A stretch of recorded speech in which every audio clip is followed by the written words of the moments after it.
Fala galera, tudo bem? John aqui com vocês. Joana aqui. E esse aqui é o Finalmente Residente, o podcast da Medway que te ajuda a pensar sobre a residência médica e também escolhas e decisões de carreira. É isso aí. E hoje, aí até legal a gente comentar, né? Já estamos na nossa terceira temporada, já falamos um pouquinho disso aqui, mas a ideia é que a gente... Quem diria que a gente ia chegar até lá, né, John? Deu certo, tá dando certo até agora. E acho que é bacana a gente comentar que a gente está fazendo aí ao longo dessa terceira temporada algumas subespecialidades. Então você tá caindo aqui no podcast, não tinha ouvido ainda, a gente até fez na segunda, pegou onco, teve mais algumas, né? Teve... Cardio, falou de cardio. Cardio. E a ideia aqui é cada vez a gente aprofundar um pouco mais, porque são especialidades que vocês estão pedindo. E hoje a gente vai falar sobre uma que a galera tá pedindo pra caramba, que é urologia. O creme de la creme da cirurgia, né? Creme de la creme. É isso. Quando você teve cirurgia, John, você pensou em fazer uro? Eu já pensei em ser cirurgião no começo da faculdade, até a metade da faculdade. Eu fui monitor de técnica operatória e eu pensava só em duas subespecialidades, que era vascular e uro. Eu também. São as duas que eu faria. As duas mais legais, na minha opinião. As duas mais legais. É isso aí. E a uro, baita especialidade que engloba muita coisa, né? Todas as faixas etárias, não é uma especialidade só do sexo masculino, nem do médico que tá ali, nem do paciente. Então, super importante, né? Cada vez mais a gente tá vendo uma mudança no padrão da urologia, eu acho. Nosso convidado vai falar melhor. Então, já vou chamar ele aqui. Seja muito bem-vindo, Bruno Ferraz, urologista. Vou deixar você se apresentar. Seja muito bem-vindo, querido. Olá, tudo bem? Boa tarde. É um prazer ter recebido esse convite, prazer participar com vocês aí. Então, me apresentando rapidinho, sou Bruno, sou médico urologista, formado há pouco tempo, né? Fiz minha graduação de cirurgia no Paraná e urologia em Botucatu, na Unesp, e recentemente concluí um fellow em fertilidade, né, reprodução humana aqui pela Escola Paulista. Agradeço de novo o convite de vocês e vamos nessa. Boa, muito bem-vindo aí, Bruno. E a primeira pergunta que eu quero te fazer é: o que te fez, o que te motivou a escolher pela urologia, assim? Quando chegou no momento da tua vida, como foi esse processo de decisão para escolher a sub? Então, na verdade, John, teve vários caminhos. Quando eu comecei a faculdade, eu queria ser otorrino, né? E aí eu fiz liga acadêmica, fui atrás no começo, até metade da faculdade, e cheguei à conclusão que não gostava. A ideia que eu tinha era uma e a prática, não que seja uma especialidade ruim, pelo contrário, mas é uma coisa que não se enquadrava no meu perfil. Mas eu sempre tinha essa noção de querer alguma coisa mais prática, uma coisa mais cirúrgica.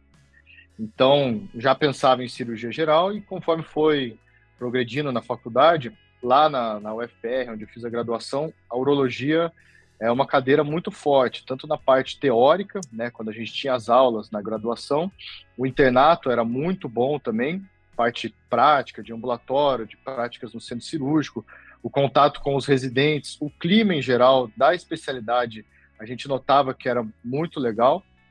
E depois, na residência, né, no R1 da cirurgia geral, a gente passava lá um mês na urologia.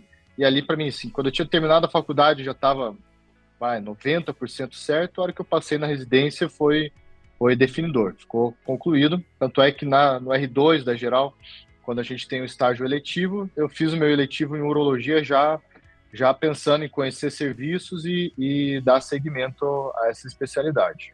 Pô, que da hora. Isso é curioso, né? Eu também tive uma uro muito forte. Eu formei no UFRJ, né, Bruno? E a cadeira de cirurgia, assim, era densa, mas a uro se destacava muito. E é engraçado, a gente tem também uma professora urologista aqui. A uro parece ter esse viés, assim, de pessoas que gostam de ensinar, que curtem. Eu não sei o que tem, mas rola. Tem bastante... A parte clínica é muito forte da uro, né? Tem algumas áreas da cirurgia que não são tão... Não tem uma parte clínica tão forte, né? Então, no entanto, que você fez fellow em fertilização, né? Infertilidade, né? Fertilização. Também. Também, né, pô? Parte. Mas tem todo um approach clínico. Mas uma coisa que é bem legal é o quanto que a gente leva muito para a decisão de carreira as experiências que a gente teve na faculdade. É tipo uma fase muito formadora, assim. O que tem de referência positiva dá um ganho positivo na tua escolha e de referência negativa já te faz descartar ali muito claramente. Inclusive, olhando para sub. Eu também fui na faculdade por uma influência que eu pensei em fazer onco, depois eu entrei. E mantive firme. Errei. Ô, Bruno, eu vou até pegar esse gancho Não do tô John dizendo que tá certo. e te perguntar, assim, você falou da URO, que era muito bem lecionada, que era uma experiência que você gostou muito. Eu imagino que pela parte clínica e cirúrgica. Teve alguma outra coisa, assim, em termos de mercado, em termos de qualidade de vida, alguma coisa disso pesou? Você chegou a procurar isso quando você começou a pensar na cirurgia geral? Porque isso é uma pergunta que a galera faz muito, assim. Vira e mexe, tem gente falando, olha, Jô, manda direct pra gente. Eu quero fazer cirurgia geral, mas eu não sei se eu posso ter qualidade de vida. Eu não sei, começa a se preocupar com o mercado. E a gente não é cirurgião, né? Então, assim, a gente fala, ó, a vida... Parece ser ruim, mas assim, não. Depende de quem entende qualidade de vida. Eu acho que são coisas que, na hora da gente decidir, é uma coisa importante a gente pensar. Isso chegou a passar na sua cabeça ou você foi descobrindo ao longo da formação? Não, passou, é que assim, a noção que eu vejo, né, que você tem do mercado de trabalho quando você está na faculdade, na residência, é uma, e quando você, de fato, está no mercado de trabalho, a realidade é bem diferente.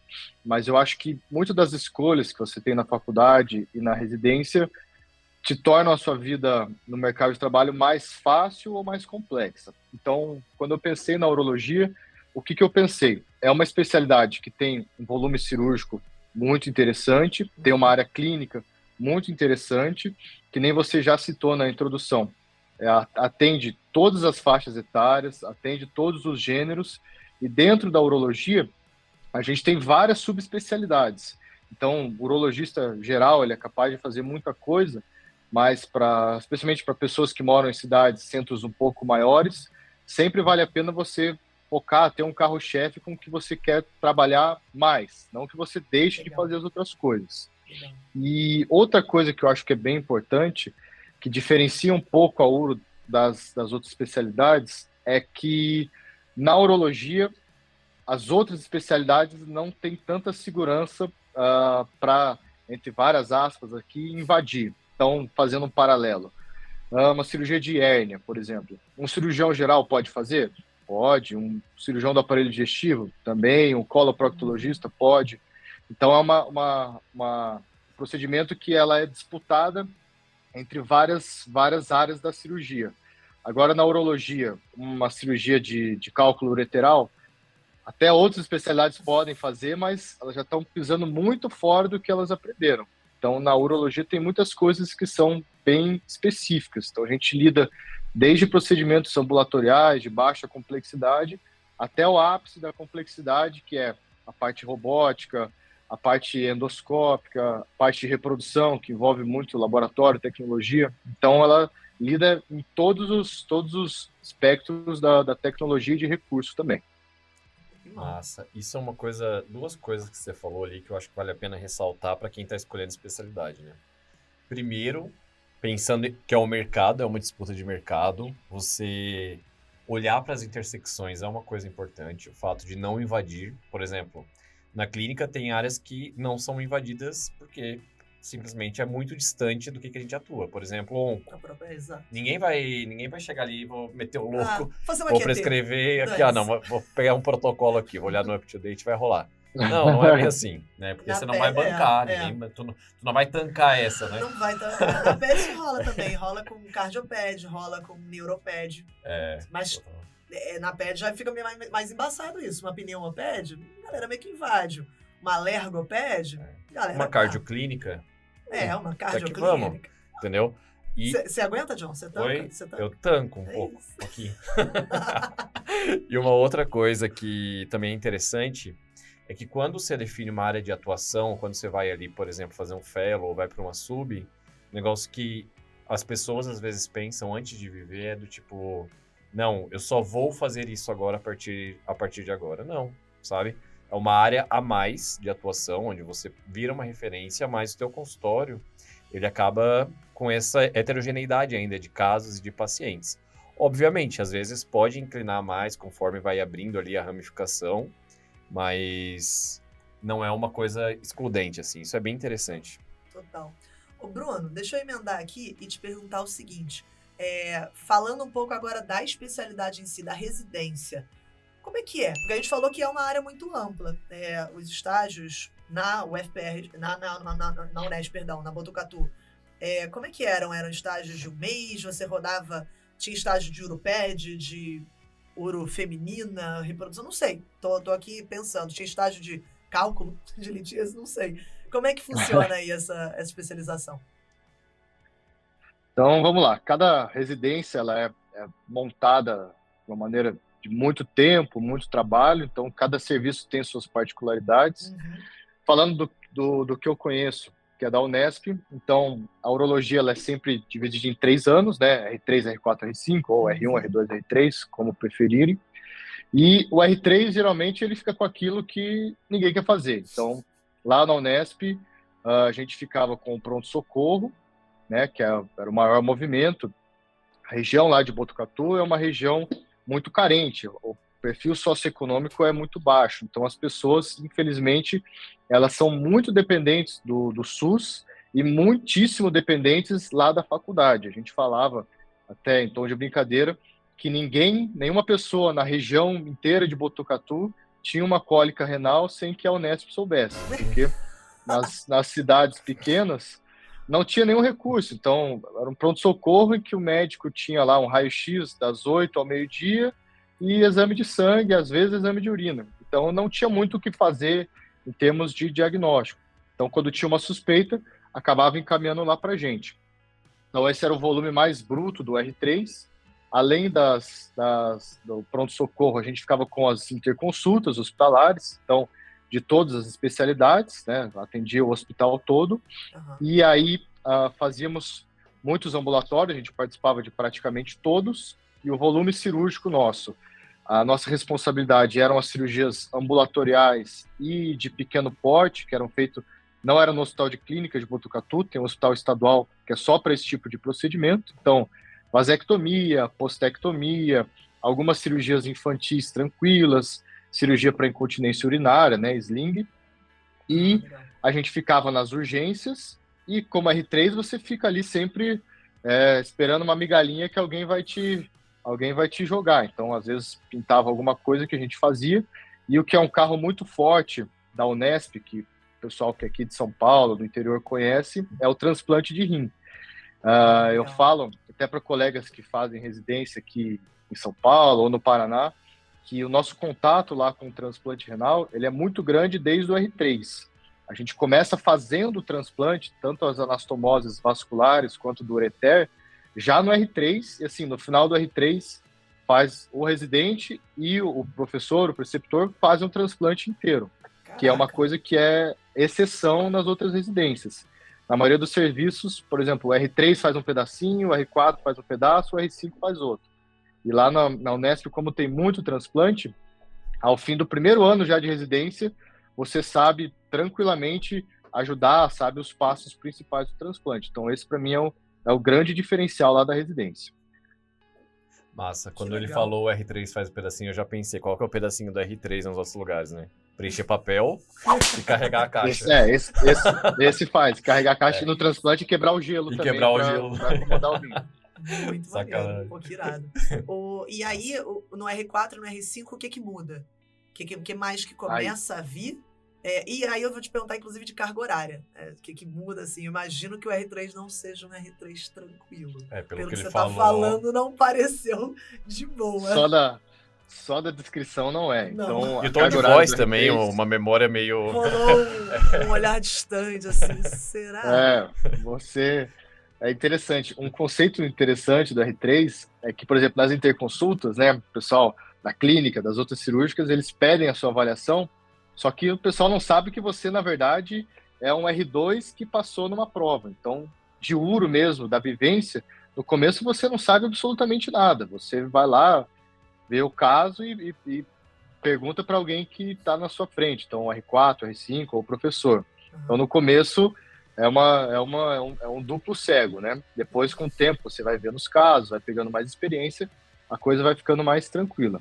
Então, a carga horária, a gente sempre começava passando visita cedinho, passava às 6h30 ou às 6h15 da manhã, E o dia do R3 é um jargão bem genérico, mas só acaba quando termina. Então, às vezes, enquanto o pronto-socorro tivesse coisa, tivesse interconsulta, a gente ia ficando lá. Então, das 6h30 até as 6 da tarde, 7 da noite, 8, 9. E aí a gente tinha, durante a semana, os plantões presenciais. Então, você terminava suas atividades e tinha o quartinho lá do residente e você dormia no hospital, ficava responsável por tudo. Então, a carga horária do R3, ela é bem exaustiva. Então, geralmente, o R2 da geral, em comparação com o R1, geralmente tem uma carga horária um pouco mais leve, você não tem tanta burocracia para resolver. E aí você está aqui na geral e você cai um degrau quando você entra no R3. Tudo que você deixou de fazer, você volta a fazer a parte mais chata. Lá em Botucatu, especificamente, o R4 ele tinha uma carga horária tão densa ou até, a depender do dia, mais densa do que do R3. Caraca. Porque a enfermaria era responsabilidade do R4. Em alguns serviços, ela é responsabilidade também do R3. Lá a gente dividia, porque na visão do serviço, o R4 ele tem mais condição, ele tem mais vivência dos casos da urologia, ele está mais preparado para tocar a enfermaria. Então, lógico, ele tinha o apoio dos R3 e do pessoal da geral. Todo mês passava um R2 e um R1 para ajudar na enfermaria. No R4, então tinha essa carga mais pesada, mas a gente entendia que trabalhava em prol de si mesmo. O que quer dizer? Você era responsável pela enfermaria, mas também você era responsável pelo mapa cirúrgico. Então, o R5 tem as cirurgias dele e o resto é praticamente tudo do R4. Então, você que era responsável por pegar os casos, discutir com os professores, montar a agenda cirúrgica. Então, você trabalhava muito, mas você operava muito e aprendia muito. Então, o que eu imaginei, que em termos de conhecimento teórico e prático geral, o R3 ele era um salto gigante em relação ao R2 da geral, só que aí em termos de conhecimento prático cirúrgico, aí o R4 ele, na Unesp ele é incomparável. A gente operava de manhã, à tarde, de noite, colocava um monte de coisa, aquela luta sempre no centro cirúrgico para conseguir vencer as nossas metas. Então, eu acho, assim, particularmente, que o R4 foi o ano que eu mais trabalhei, só que foi um trabalho mais positivo. Construtivo, exatamente. O trabalho que eu me sentia realmente, estou aprendendo, estou evoluindo. Porque o R1 você trabalha que nem um condenado, mas preenchendo bolinha, fazendo papel, fazendo aquelas coisinhas lá de Secretariado executivo, basicamente. Secretariado executivo. Que é a nossa segunda formação na residência, né? Exato. Papelologista. Papelologista. E depois passava por R5, né? Como todo último ano de residência, o R5 é o professor no céu e o R5 na terra. Então, o R5, se ele quisesse fazer tudo que ele queria, hoje, essa semana, eu vou operar tudo, né? Aí você podia, né? Então, a hierarquia, você sabe que na residência é muito forte e na cirurgia a cada dia ela é mais relembrada. Só que lá na Unesp, o R4 e o R5 tinham bem definidas suas funções. Então, as cirurgias oncológicas e as laparoscópicas eram do R5 e uma por semana a nefrolitotripsia percutânea, que a gente entra direto pelo rim para tratar o cálculo coraliforme, que é o caso da nossa colega. Também uma era do R4, outra era do R5. E aí, então, o R5 ele ficava mais no ambulatório, tinha suas cirurgias, e a carga horária era mais tranquila, porque no fim do R5 tem a prova de título, e é o ano que o pessoal vai sair para trabalhar. Então, você já ia estabelecendo suas conexões, ia estudando, quem queria prestar fellow já vai ver nos lugares, já vai estudando especificamente. Legal. Eu tenho uma curiosidade agora, nada. Qual que é a cirurgia mais maneira da Uro? Na tua opinião? Essa é muito variável, é tema de polêmica, controvérsia, agressão verbal, às vezes física.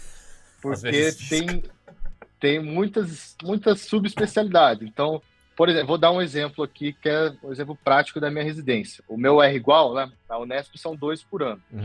Então, o meu R igual, ele gostava e gosta muito de onco. Ele foi fazer um fellow lá no Hospital de Barretos.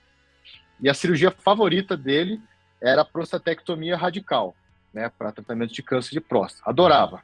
Essa é uma cirurgia que eu não gostava muito, mas a minha cirurgia favorita da residência era nefrolito percutâneo, para tratamento de cálculo renal. E é uma cirurgia que ele não gostava muito. Então, era uma coisa assim que, às vezes eu estava num dia ruim, eu tinha muita coisa para fazer, eu estava cansado, e aí eu ia ter uma prostaté. Eu falava, pô, cara, você não quer você fazer, eu te ajudo, que daí hoje eu não estou bem, acho que vai ser melhor se você fizer. E às vezes o contrário, às vezes a outra cirurgia ele não estava bem, não estava num dia bom, estava cansado, e a gente invertia. Então, era uma cirurgia que eu gostava muito, ainda gosto muito, mas hoje, até pela minha especialização, minhas favoritas são as cirurgias microscópicas. E tem muitos urologistas que, se ouvirem isso, eu falar alto, vão ficar absurdados, vão me xingar, porque é uma coisa que tem muita gente que acha muito chato, mas eu acho muito legal. Mas é uma questão de gosto. Não, agora explica um pouquinho melhor. Porque eu não sei exatamente qual é a cirurgia microscópica, o que é, porque pra mim... Tu não sabe? Tu não sabe? Não, você também não sabe, você também não sua cara aí como você soubesse. É leco. É leco, não. Você só meteu a única sigla de um que você sabe qual é. Duas coisas que eu sei da urologia é leco e aquele gráfico lá de distopia. Distopia? Aquele gráfico que eu odiava. PopQ. Isso aí. Nossa, você eu sabe. odiava. Esse é um terror mesmo. Não. Pera aí, vamos reforçar aqui o que ele falou. Você sabe PopQ até hoje? Não. Ah, tá. Então por que você não... Eu lembro que eu errava tudo na questão de PopQ. Quem apanha nunca esquece. Quem apanha nunca esquece. Assim sempre fica mais profunda. Eu sei que eu apanhei naquele gráfico lá. Nem sei se é gráfico. É uma tabela, mano. É uma tabela. É uma matriz. Você fala, pô, já terminei o cursinho, né? Nunca mais vou ver isso aí. É verdade. Aí você vê um monte de letra, um monte de número. Estudei muito pra não precisar mais ver isso, cara. Eu só queria reforçar também que o John é nosso professor de preventiva. O John devia saber a diferença entre um gráfico e uma matriz. É que eu tenho um bloqueio bem claro que eu nem lembro mais da estrutura. Mas era uma matriz. Maior é você não Eram 9 quadrantes, né? Exatamente. Boa. Aí, ó. Cirurgia microscópica. O que é exatamente? Voltando, assim, né? É mais simples do que parece. Então, por exemplo, varicocélia, né? As varizes da bolsa testicular. A melhor técnica para correção é por microcirurgia. Então, o que a gente faz? O acesso, né? As incisões, a gente faz tudo aberto, tudo no olho. E quando a gente separa o cordão, o funículo espermático, para ver onde estão as veias dilatadas, aí você põe o microscópio em campo, porque ele vai dar uma magnificação de 6, 8, às vezes 10 vezes. Então, o que você tem dificuldade de enxergar no olho nu, com o microscópio fica tudo mais tranquilo. Então, por exemplo, o nosso medo da varicocélia é você ligar as artérias ou os vasos linfáticos. Eles têm um diâmetro aí de 0,3 milímetros. Então, você olhando no olho nu, às vezes com a lupa, é muito difícil. E com o microscópio, isso fica um pouco mais fácil. A reversão de vasectomia, que também é um carro-chefe da microcirurgia, também tem que ser feita com microscópio, porque o fio que a gente usa para reconectar os ductos deferentes é um fio 9-0 ou 10-0. Então, ele é mais fino que um fio de cabelo. Nossa. Então, para você enxergar isso a olho nu, eu não é muito difícil. enxergar nem um 2-0, imagina um 9-0. Ou seja, a gente já conversou aqui no podcast de cirurgias microscópicas, de cirurgias menores, como uma prostatec, não é tão grande, cirurgias pediátricas, cirurgias gigantes, como imagino que uma... Eu falei postec, que eu quis dizer na postec da sendo uma cirurgia pequena. A prostatectomia radical deve ser uma cirurgia enorme, imagino que seja de muita duração, né? Falamos de robótica, para dar um pouco o contexto do que a gente está falando nisso, deve ser uma área que, cara, você pode ir meio que para onde você quiser e se especializar onde você tiver vontade. Queria até puxar esse papo, Bruno, da robótica. Como é que tá esse mercado, assim, hoje em dia? Tô puxando muito assunto porque recentemente minha mãe teve que passar por uma cirurgia robótica, né? E não foi tão fácil encontrar um profissional habilitado no Rio de Janeiro. A gente encontrou um excelente profissional lá, mas queria assim, saber uma coisa que está muito em voga, pelo menos eu ouço muito pessoal falar. As residências já começaram a abraçar ou não? É uma área que ainda vai crescer muito? Como que tá isso? Rapidamente. A robótica, a uro é um dos carros-chefe da robótica, muito por causa da prostatectomia, que a cirurgia da retirada da próstata aberta é uma cirurgia difícil, por vídeo é uma cirurgia muito difícil, pelo local que você tem que fazer a sutura na bexiga com a uretra, né? E a robótica veio para auxiliar. Porque, lembrando, na cirurgia vídeo, né, a pinça é uma pinça reta e você tem a movimentação circular, ela gira 360 graus, e tem a movimentação no eixo XYZ. A pinça robótica, ela tem os mesmos aspectos da pinça vídeo, só que ela consegue simular o movimento da sua mão. Ela consegue girar, torcer no mesmo eixo. Então, uma sutura que eu teria que fazer, deixa eu voltar minha mão, fazer esse movimento, com a vídeo você consegue fazer só assim, praticamente. E a robótica, pela disposição das pinças, ela simula exatamente o movimento que você faria com a mão. Então, para a urologia foi um dos grandes expoentes da cirurgia robótica. As outras especialidades também têm suas aplicações, só que aqui em São Paulo, a robótica ela é cada vez mais frequente. Então, antes, assim, coisa de 10, 15 anos atrás, que foi quando começou a histórico da robótica aqui no Brasil, o robô, as pinças, era tudo muito caro. Era um valor, assim, exorbitante. Poucas pessoas tinham condição de pagar e o resultado cirúrgico, funcional e, às vezes, oncológico era muito parecido entre uma cirurgia aberta ou laparoscópica pura. Então, o começo foi devagar, mas hoje em dia a gente tem uma popularização bem interessante da robótica aqui em São Paulo. A gente tem vários hospitais que já conseguem fazer os cursos de credenciamento. Então, cada vez mais tem mais cirurgiões robóticos se formando. Nas residências, a gente, como é uma coisa muito cara, e a maioria das residências, elas dependem muito do SUS, e assim, infelizmente, o robô para o SUS ainda não é uma realidade. Quem sabe daqui 5, 10, 15 anos, seja como foi a mesma transição da laparoscopia e a cirurgia aberta lá no fim dos anos 80, começo dos 90, mas hoje as residências das faculdades que usam o SUS ainda não tem, assim, a gente não sai habilitado a fazer cirurgia robótica, você tem que procurar uma especialização. Faz sentido, né? Tem um monte de hospital passando por problema financeiro, não tem de pirona no PS. Vai ter tem um um Da robô Vinci ali, lá, tá um Da tranquilo. Vinci à disposição. Não faz sentido, né? Me diz uma coisa, Bruno, a respeito, assim, do perfil de residente mesmo, assim. Uma das coisas que a gente sabe que pode dar muita força é as pessoas que estão ali no teu dia a dia, né? As pessoas que estão vivendo naquela comunidade.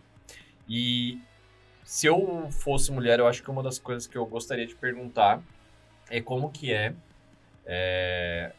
a frequência, assim, né? Como que foi na tua época a quantidade de mulheres, assim, entre R3, R4, R5?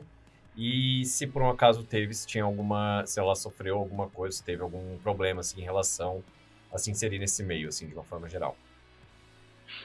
Que tu saiba, né? É uma coisa já é bem típica da especialidade. Todo mundo sabe que não é que a especialidade seja fechada frente às mulheres, mas existe um bloqueio que as mulheres geralmente não seguem nessa área, e até acho que existe obviamente preconceito da área médica, e existe um pouco de preconceito dos pacientes, porque a maior parte dos pacientes que a gente via no ambulatório, o homem, de maneira geral, ele já não lida com a própria saúde como são as mulheres, né? A gente tem uma estatística, assim, de que mais ou menos entre os homens, 60% deles, eles vão de maneira regular, ou pelo menos fazer um check-up nos médicos, ao passo que das mulheres, essa estatística é de 80% até 85%. Então, as mulheres, elas são mais preocupadas e elas têm mais essa tendência, elas não têm bloqueio de ir no médico. Só você vê lá, a mulher vai no ginecologista, tem que fazer toque, tem que fazer especular, vira de cima para baixo do avesso. E os homens, a maioria deles que iam no ambulatório, ou era a mãe que levava, ou a esposa que levava, era sempre alguém que arrastava ele para ir lá, e às vezes quando ele já estava com sintoma. As consultas preventivas eram a exceção. Então, a gente vê assim, alguns homens eles já vão forçados. Então, o paciente vai no urologista, ele já não está confortável, às vezes ele não quer se abrir, ele não quer conversar com você. Quando você fala do exame do toque retal para o câncer de próstata, tem muitos homens que não querem fazer, quer fazer só o PSA, que ajuda, mas não conclui, a gente tem que ter a combinação dos dois fatores. E às vezes são queixas sexuais, então o paciente tem disfunção erétil, o paciente tem ejaculação precoce, tem queixas que ele já está angustiado de estar falando para outro homem. E às vezes ele senta e vê uma mulher, e a queixa dele é que ele ia falar sobre disfunção erétil. A hora que ele vê uma mulher atendendo, o bloqueio ele se fecha no casulo, às vezes ele fala uma queixa qualquer, assim, tá com dor no testículo, tem dor nas costas e tal, e ele, por medo e por próprio preconceito, ele acaba se fechando. Então, acaba sendo uma barreira para as mulheres. Mas, assim, a gente vê, como a URA é uma área muito grande, existem áreas de atuação que a gente vê até, às vezes, mais mulheres do que homens. Então, por exemplo, a uro pediátrica, a uro infantil, é uma população bem mista. Eu vejo, tenho algumas colegas, tenho várias referências que são mulheres ótimas profissionais, não é o gênero que vai definir se é um profissional melhor ou pior, mas que às vezes elas se sentem mais confortáveis em estar estabelecidas em alguns nichos da profissão. Quando eu fiz a minha residência, quando eu estava no R5, a minha R3 era mulher, era uma menina lá da Unesp, lá de Botucatu. Já conheci ela desde a geral, foi sempre uma ótima residente, mas eu acho que antes dela, acho que fazia mais de 5, 6 anos que não tinha tido outra residente mulher. Do nosso serviço, dos nossos professores, nunca teve nenhum bloqueio, até eles gostavam muito dela, e foi engraçado que na residência, eles obviamente que abordaram esse tema, porque tem que ser perguntado o que ela achava, como que ela se sentia, e ela falou... Ela era bem engraçada, ela falou assim, eu garanto que eu sou muito mais macho do que todos esses homens que estão sentados aí fora. Jogou e todo mundo. E ela passou hoje, é uma ótima residente. Que legal. Então a gente vê ainda poucos, né? Acho que a proporção deve ser 8-2, mas cada vez mais, de pouquinho em pouquinho, vejo que as mulheres estão entrando mais nesse campo da urologia e obviamente que são muito bem-vindos. Eu lembro que recentemente eu fui dar um bisu no Demografia Médica, aquele documento que a USP libera aí cada 4, 5 anos, e tinha... Eu não lembro se era o último ou o penúltimo avaliação, assim, censo médico que a gente tinha, em que a uro era a especialidade com menor quantidade de mulheres e representava 2% da especialidade, eram mulheres. Mas, assim, eu acho que uma coisa interessante comentar é... Para quem está ouvindo a gente, para quem é mulher, pensa em fazer, a minha melhor amiga aqui de São Paulo é urologista, ela formou comigo no FRJ, veio fazer geral aqui na Unifesp, e depois foi fazer uro no Brigadeiro, e ela vivia comentando, inclusive de preceptoras, não, de médico assistente, né, staff, sendo mulher, ela tinha uma staff que era, assim, referência lá, excelente médica, e era um exemplo para todo mundo, sabe? Ela tá super bem sucedida, então acho que quem tá ouvindo a gente aí tem espaço, acho que cada vez mais vai ter espaço, e como é importante a gente comentar algumas coisas, e educação da população, né? Educação sexual, comentar, isso deixar de ser tabu. Que maluquice a gente ainda viver esse tipo de coisa. Eu já tive um monte de ginecologistas homens, isso nunca foi um problema, porque realmente existe uma abertura maior e uma maior preocupação da saúde e menos tabu mesmo. Sim. Acho que o aspecto cultural que o Bruno levantou, ele é totalmente pertinente. Muito. Porque tá dentro de todo o combo positivo e negativo de construção de masculinidade, né? Então, total. Isso interfere, não tem como enfeitar um negócio que a gente sabe que é real. Que obviamente não deve ser visto como uma barreira para as meninas que estão aí querendo prestar ouro, de forma nenhuma, né? Só que entrar nesse universo vai demandar o desenvolvimento de uma habilidade de romper essa barreira, sabe? E é muito doido isso, simplesmente por uma questão... Mas é uma questão cultural, né? Cultural, exato. É bem legal, eu gostei da pauta. Ô Bruno, e aí deixa eu te perguntar, você formou, você entrou no Fellow, a galera que forma, assim, acabou de terminar a URO, para onde essa galera vai? Quais são os caminhos? O Fellow é um deles, né? Imagino que tem várias possibilidades de Fellow para serem feitas. A galera vai dar plantão, a galera vai operar já logo de cara. Como é que é isso aí?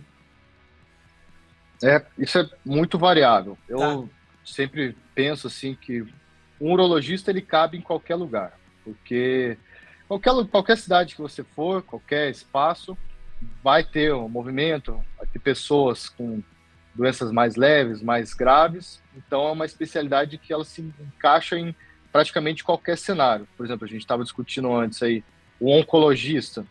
É difícil a pessoa, fez toda a formação, é uma residência difícil, exige muito conhecimento, e é complicado você ser um oncologista numa cidade com 10 mil habitantes. Você não vai ter recurso, você realmente, às vezes não vai ter nenhum hospital, não vai ter exame, não vai fazer quimioterapia, então você vai acabar fugindo muito da sua formação.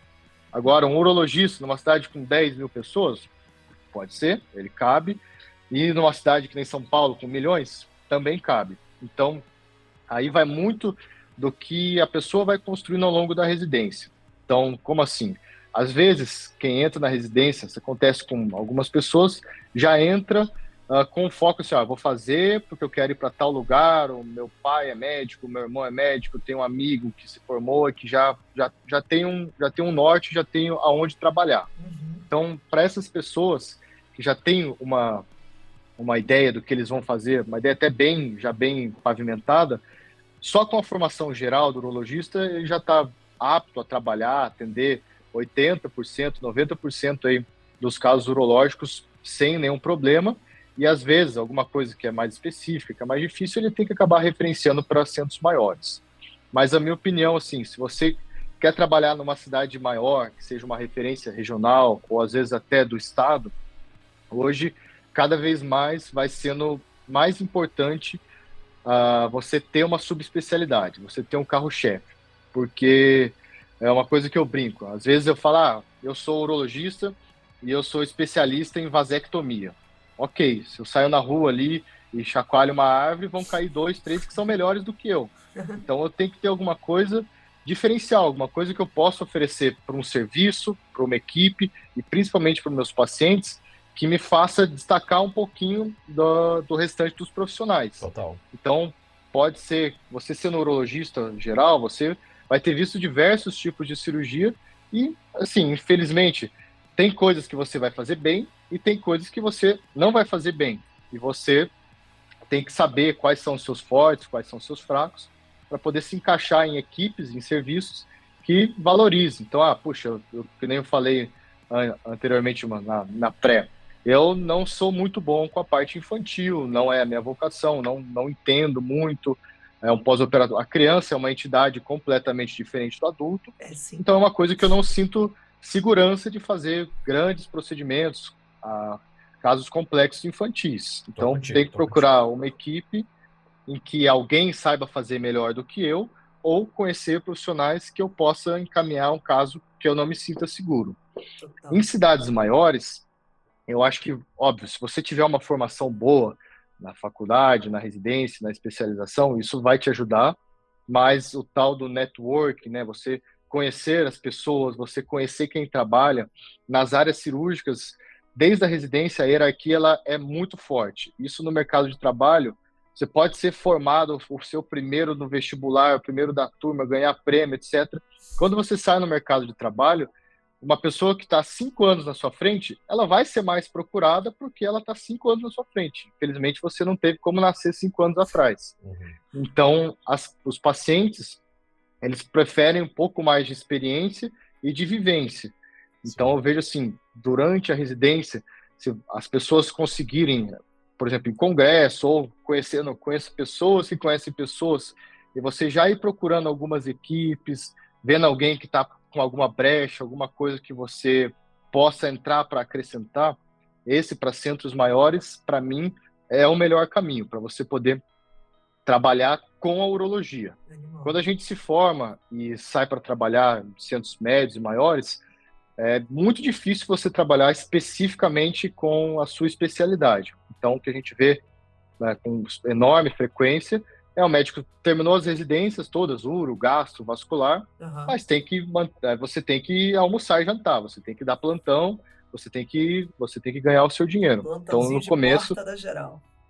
Plantãozinho de porta da geral. Tem o pessoal que é mais aventureiro, faz plantão de cirurgião, né? para operar, traumatismo, casos aí de urgência e emergência. Tem gente que tem mais segurança, se sente mais tranquilo, tem gente que prefere ficar na porta, que você resolve os casos mais tranquilos e fica ali como um intermediário.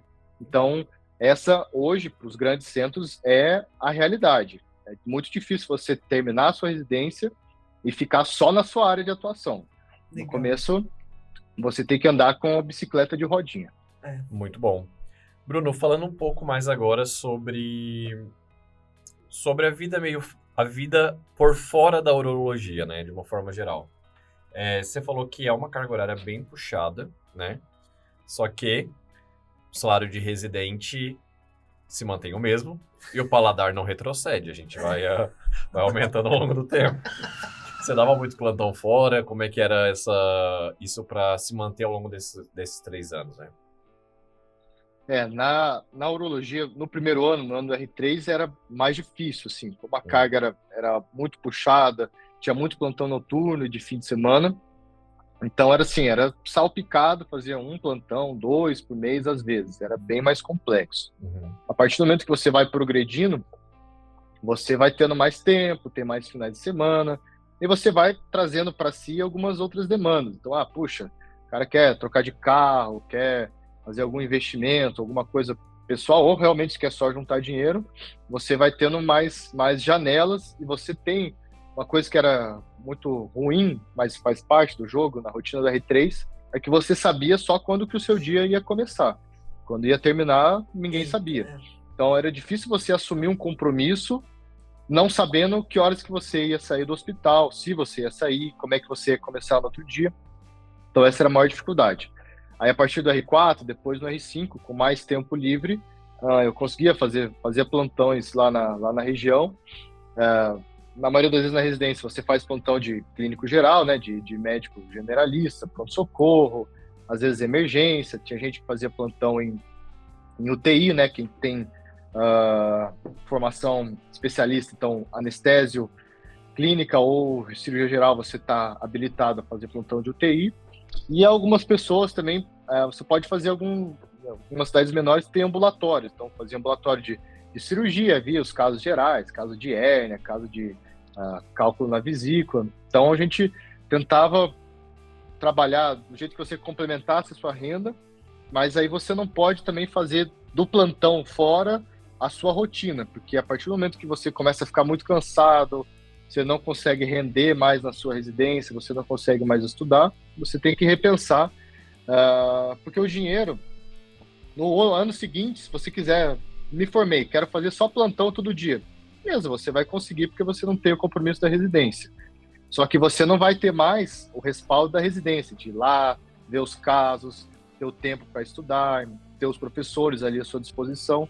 Então é uma coisa que tem que ser muito bem balanceada. A gente sabe que a bolsa, ela infelizmente ela é defasada, né? A gente não tem uma remuneração que muitos acreditam que seja justo, mas, como você falou, os paladares eles vão ficando mais refinados, mas o dia a dia do residente né, comer o pão do refeitório, o arroz com feijão do refeitório, daí a janta do refeitório. Então, os seus custos, se você... E guarda fruta para comer em casa. Exato. Você, quando o cara é residente mesmo, geralmente os seus custos são baixos. Então, acaba até equilibrando um pouquinho. Sim. Ô, Bruno, e dá pra... O John começou a falar de vida fora da residência, mas eu falo até fora da medicina. Dá hoje, assim, formado... Um ano já que você formou, né? Março do ano passado, mais de um ano e um pouquinho. Isso. Dá pra conciliar? Você vive só pelo trabalho? Você dá plantão todo dia ou tá mais tranquilo? O bom, quando você já entra na especialidade, você vai, nem falei, vai conhecendo pessoas, vai achando caminhos para você cada vez mais deixando de fazer plantão. Você tendo que focar mais na sua área e mais em você. Legal. Então... eu chego assim, num ponto que, puxa, se eu fizesse mais plantões do que eu faço hoje, eu teria mais dinheiro? Com certeza, mas quanto que isso vai me valer a pena no fim da semana, no fim do mês? Eu ficar 1 noite, 2 noites a mais em casa, um fim de semana que eu consigo descansar. Então, série, o que a gente... dá uma descansada. Exato. Total. Porque o que a gente vê, assim, realmente existem pessoas que são viciadas em trabalho, que o trabalho é a vida. e que realmente são muito gratas ao trabalho, tiram muita alegria, mas acho que a maioria de nós entende o lado da medicina, é uma arte de cuidar do outro, mas também é um trabalho, é a nossa profissão.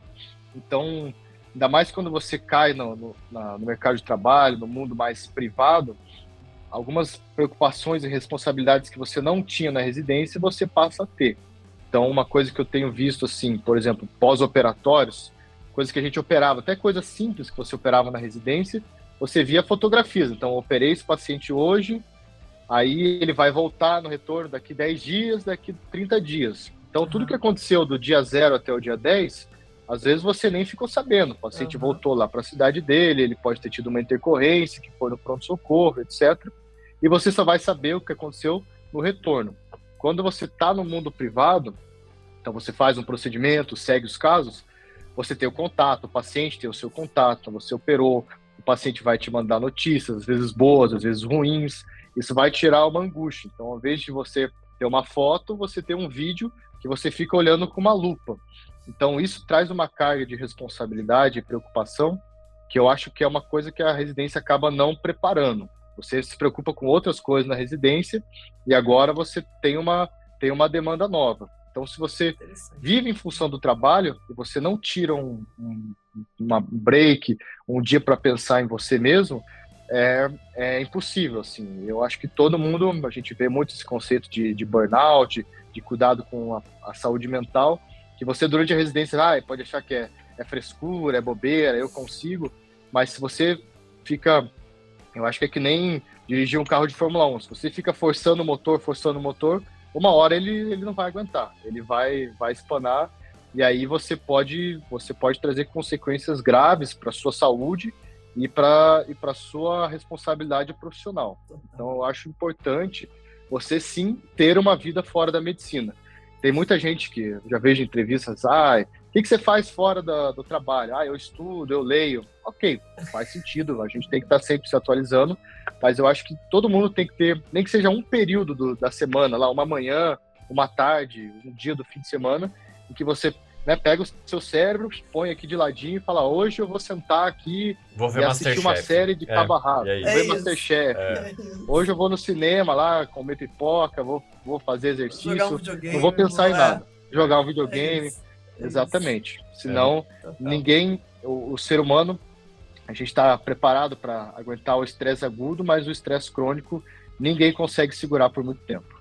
E saber também o seu limite individual, né? Por exemplo, com você falando, eu já sabia que o R3 e o R4 não ia aguentar, eu só ia estar pronto para o R5.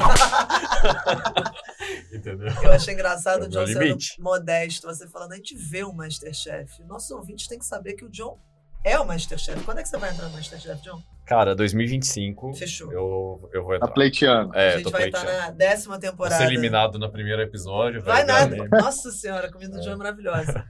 É isso. Ó, acho que eu tô satisfeita. Eu ainda tenho uma pergunta de sempre, né? Pô, Joana, faltou.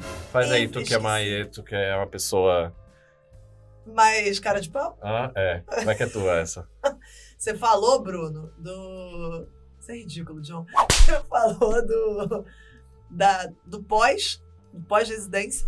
Você não falou pra gente o quanto que Uro ou informação, vamos lá, sou um R4, tô pensando em fazer Uro, ou então sou que nem a galera aí que tá ouvindo, não sei se tem gente ouvindo a gente, que tá no 5º, no 6º ano, ou acabou de formar, tá ainda querendo prestar cirurgia geral, já pensando na Uro, talvez. Quanto que eu posso esperar tá ganhando aí logo que eu me formo? Eu sei que isso deve ser muito variável, até porque você falou, cara, depende de quanto plantão que eu vou dar e tudo. Vamos supor que eu esteja mais inclinada para fazer a Uro, pegando menos plantão, não tô dando muito plantão de cirurgia geral, colo aí com alguém, algum serviço, não sei. O que você me responde aí dessa? Um recém-formado, assim, um range, uma média. Acabou de terminar o R5. Tá. Que você já cantou, ela é muito variável, dependendo de onde você tá. Então, às vezes, o recém-formado que vai para o interior trabalhar, que às vezes não tem um médico especialista ou não consegue suprir a demanda, eu acredito que esses profissionais, eles acabam atingindo um patamar financeiro melhor, mais rápido. Legal. Porque, dependendo da cidade, do local, às vezes não tem plano de saúde, tem, por exemplo, na minha cidade, eu sou do interior do Paraná, lá só existe um plano de saúde. Não sei se pode falar o nome, se patrocina ou não, mas é um verdinho, assim. Eu sei qual é, eu sou do Sul também, eu tô ligado. Então lá, o verdinho, ele é muito forte. E os pacientes, o que eu vejo, assim, meus colegas, minha família ainda mora no interior, é assim, ou o pessoal consulta pelo verdinho, ou é particular. Então, aí varia, e assim, só que você não pode cobrar no interior o mesmo valor de uma consulta particular em São Paulo. Aqui tem médicos, são ótimos médicos, um cara que já é muito conceituado no mercado, se ele fala assim, ó, a partir de hoje a minha consulta é R$ 1.200, a clientela dele vai continuar consultando tranquilo. Agora, se eu tô lá na minha cidade, Santo Antônio da Platina, eu chego lá, ó, gente, cheguei, a minha consulta é R$ 1.200, o pessoal vai, não, tranquilo, doutor, parabéns aí, que Deus te abençoe, que tenha boa sorte, vai ser ótimo. E lá no Paraná, não existe o conceito, que é um conceito difícil da gente explicar aqui, que é do reembolso dos planos de saúde. O verdinho, ele paga um valor fixo de consulta, procedimento, etc. Então, assim, vejo que no interior, cidades que não são referência, eu acredito que um médico urologista recém-formado, ele vai ter que trabalhar com muita parte de cirurgia geral ainda, vai ter que dar plantão, é muito difícil você ficar só no seu consultório, você vai ficar lá, mas vai ficar só você também, com a perninha para cima, olhando a tinta secar, mas assim, você saindo, trabalhando, sem ficar se matando, fazendo plantão todo dia, se quebrando em dois, você tendo uma carga horária até mais tranquila do que era na sua residência, no interior, um médico urologista recém-formado, ele conseguiria aí sair ganhando 15 a 20 mil reais por mês, sem se quebrar, mas ciente de que provavelmente 50% até 75% do que ele vai ganhar não vai ser de urologia, vai ser de plantão, vai ser de cirurgia, vai ser de consulta. E a partir assim, de 1 ano, 2 anos de trabalho, que ele vai começar a diminuir cirurgia geral, clínica, e vai passar a contrabalancear com urologia. Legal. Falando da minha experiência aqui em São Paulo, aqui realmente é muito variado, porque para você trabalhar em urologia aqui em São Paulo, me formei, sou bom urologista e quero trabalhar, vou abrir minha portinha. Ninguém te conhece, se você não tiver uma rede de amigos, de colegas que não tem um urologista, ninguém vai te encaminhar paciente, você tem que investir em marketing, tem que investir em busca ativa de pacientes, mas o mais importante é você tentar entrar em uma equipe de urologia. Então você, tá no R5, você é o cara, você entra numa equipe de urologia, tem caras que estão formados há 20, 30 anos, tá todo mundo já há muito tempo na sua frente, você vira um urologista júnior. Então, você vai acompanhar, vai ajudar, vai auxiliar, vai fazer papel, vai fazer tudo. Mas nesse ponto, você vai tendo contato com essas pessoas, vai conhecendo o meio médico, vê que o mercado de trabalho é muito diferente do que era a residência e da parte acadêmica.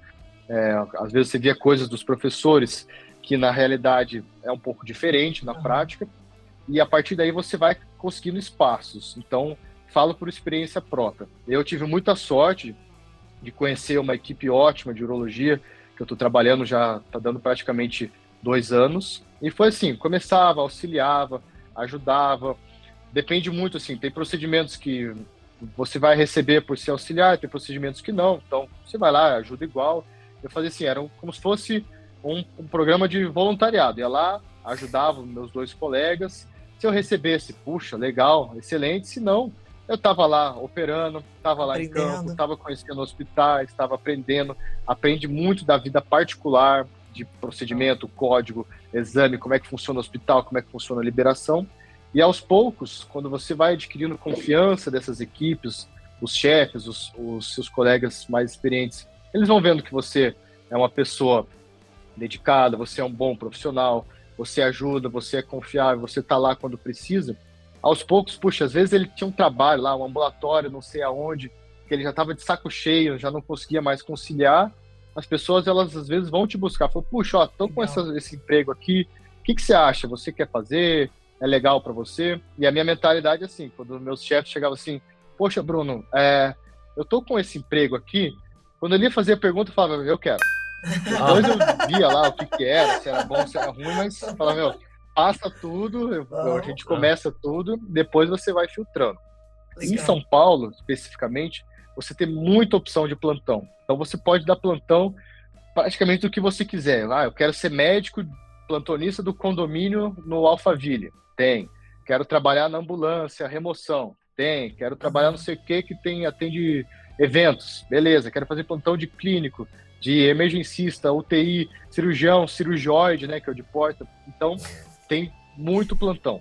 E assim, se você realmente trabalhar bastante com plantão, eu acho que de saída, trabalhando bem, o médico especialista, urologista, qualquer que seja a especialidade, consegue sair ganhando aí 25, às vezes até 30 mil reais por mês, mas saiba que no começo, numa cidade grande mesmo, aquela proporção de 50-50 vai ser 90 outras coisas e 10% urologia. E aos pouquinhos isso aí vai se contrabalanceando. E o que a gente espera sempre da especialidade é, você se especializou para fazer uma coisa que poucas pessoas fazem, né? Mesmo que em São Paulo poucas pessoas ainda são muitas pessoas, mas que cada vez mais você faça coisas menores, mas que te rendam mais dinheiro. Então, eu faço um plantão de 12 horas, eu ganho lá R$1.500, mas às vezes eu faço uma cirurgia de 1 hora e ganhei R$1.500. Então, em 1 hora eu resolvi financeiramente o que eu ia ganhar em 12 horas de trabalho. E aos poucos a especialidade vai se mostrando um ótimo caminho, porque cada vez mais, conforme você progride, vai tendo sua clientela, isso vai aumentando e você valoriza muito mais o seu tempo, tanto em aspectos de saúde e também aspectos financeiros que a gente não pode deixar de tocar nesse assunto. Para quem está ouvindo, o tempo do médico é o principal ativo, né? Então, essa inversão ali, esse isolamento e um melhor aproveitamento dessa principal variável, que a gente não ganha se a gente não trabalha, né? O trabalho depende, o nosso dinheiro vem totalmente dependente do nosso trabalho, né? Então o tempo tem que ser reduzido para ganhar margem mesmo, né? Bruno, obrigado, cara. Agora é isso? Eu tô bem satisfeito. Demais. Bom demais. Eu acho que as análises, o que tu trouxe assim, de visão, ponderação, assim, foi muito bom, cara. Foi não muito só bom para mesmo. Uro, né? Teve várias coisas que você trouxe para quem tá ouvindo e pensa em cirurgia e pensa em qual especialidade talvez seguir lá para frente. Tem muita coisa que você trouxe que eu acho que você aproveita e que a gente ainda não tinha comentado aqui no podcast. Bem bacana. Total. Visão bem analítica legal. Muito maneira. Gostei Muito. demais. Foi bom demais. Bruno, Legal. Muito obrigada por ter vindo, viu? Espero que você tenha gostado. Adorei. A gente que mora em São Paulo, tô sempre ouvindo podcast de tudo que é tipo de esporte, de nerdice, de filme, de notícia. Então, eu sempre quis participar de fiquei super feliz com a oportunidade. E se tiverem qualquer coisa a mais para frente que vocês quiserem, eu tô 100% à disposição. Eu, na verdade, bem quero feliz aproveitar... pelo convite. Que bom. Eu quero aproveitar essa sua última frase e falar, se você quiser, né? Se você tiver um Instagram, tiver um site, alguma coisa para deixar pra galera, tanto a galera que tá procurando, quanto a galera que precisar recomendar alguém, se quiser, agora é a hora. Senão, tá tranquilo. Beleza. Bom, fazendo o famoso jabá, né, no Instagram, vocês podem me encontrar como @doutor.brunoferraz. Eu não tenho, das redes sociais, eu tenho bastante vergonha de fazer publicação, poxa, é uma coisa que eu ainda tenho que quebrar, mas quem quiser mandar mensagem para mim, mandar um direct lá, tirar qualquer tipo de dúvida, quiser conversar, poxa, eu sou bem tranquilo. Às vezes a gente demora um pouco para responder, porque está trabalhando, enfim, mas eu sou bem solícito e não tenho problema nenhum. Qualquer dúvida, por mais banal que ela possa parecer, uma coisa bem complexa, avançada, eu fico feliz de poder ajudar. Ô, Bruno, é @doutor ou é @dr? Doutor mesmo. DR, desculpa. Boa. Bruno Ferraz. Perfeito. Boa demais. Muito bom. E lá, isso, quem quiser marcar consulta, encaminhar paciente, tem todos os links lá para qualquer tipo de coisa do trabalho, mas se quiser mandar mensagem, 100% à disposição. Animal. Bom demais. E semana que vem, a gente tem mais outro episódio. Eu não sei qual vai ser a especialidade. Não sei, vai ficar em segredo aí pra galera. Se vai ser a especialidade, se Será não... que vai ser a especialidade? Será que vai ser a sei. especialidade? Será que vai ser uma que vocês pediram? Aí eu já vou aproveitar pra fazer aquela chamadinha. Se você curtiu, né, o episódio, se você quer deixar algum feedback, a gente tem aqui no link eu tô apontando, não faz a menor diferença. Aqui no link, quem tá ouvindo tá assim, o que essa menina tá falando? No link desse episódio, na descrição, a gente tem um formulário para vocês preencherem, para dar sugestão, para dar feedback, para pedir uma especialidade. Então, se você quer, aí, poxa, eu quero fazer a cirurgia de dedão do pé. Cara, comenta ali pra gente, vai que mais gente quer fazer a cirurgia de dedão do pé, a gente vai fazer o episódio de cirurgia de dedão do pé, não, João? Não sei. Mas tem que explicar se é do direito ou se é do esquerdo. Então, é bem Mas específico. aí vai ter, mas aí eu falei, vai ter que depender se tem muita gente pedindo. Por isso que pede ação, entendeu? Compartilha esse podcast com quem quer fazer uro, com quem tá pensando em fazer geral, com quem tá com dúvida da especialidade. Caramba, não sei se dá pra fazer em São Paulo, se dá pra ter qualidade de vida, se dá pra viver, eu não sei o que eu quero. Manda esse podcast, vai ser um prazer aí estar conversando com vocês. Às vezes surge uma pergunta que a gente regularmente não faz, que possa ser o diamante que vocês estão precisando. Mandem o diamante pra gente. É no formulário isso? É no formulário. Ou então fala com a gente também no Insta. Fala mesmo. Qual que é o nosso Insta? @medai.residênciamédica. E ele pergunta, ele mesmo responde. Eu dependo só de mim. É autossuficiente. Exatamente. E, galera, vocês podem... A Joana tá tendo um surto aqui. Eu não posso rir muito, que eu faço crise de asma. E eu tô sem a bombinha aqui. E, obviamente, vocês podem encontrar esse episódio em qualquer reprodutor de áudio. Spotify, Apple, Deezer e vários outros. Todos que vocês ouvem. E é isso, gente. E no YouTube. @Medai também. Agora tem... Agora a gente tá no YouTube. Bruno, é isso, né? Obrigado demais. Joana, obrigado demais. Muito obrigada, John. Obrigada a todo mundo que ouviu a gente. Obrigada a toda a equipe de produção. Um beijo enorme pra quem tá ouvindo. A gente se vê daqui a uma semana. Dali.